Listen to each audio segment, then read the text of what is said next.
Banjir yang melanda Kabupaten Pidie Jaya mengakibatkan sejumlah sekolah terpaksa diliburkan. Sejumlah fasilitas sekolah rusak parah akibat tergenang lumpur. Siswa dan guru datang ke sekolah untuk membersihkan ruangan mereka yang tergenang lumpur.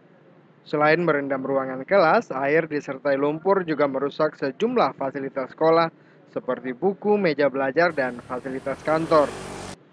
Di SMA Negeri Kecamatan Merah 2, Pidie Jaya, sejumlah fasilitas sekolah rusak parah. Semua buku mata pelajaran tidak dapat digunakan lagi akibat tergenang lumpur.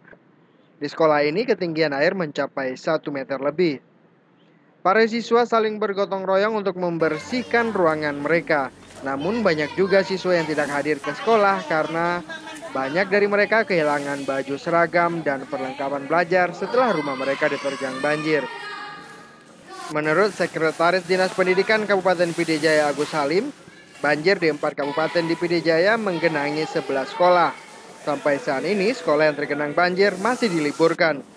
Proses pembersihan sekolah ini diperkirakan mencapai 2 sampai 3 hari ke depan. Dari Pidie Jaya, Ilham melaporkan untuk ACF Video.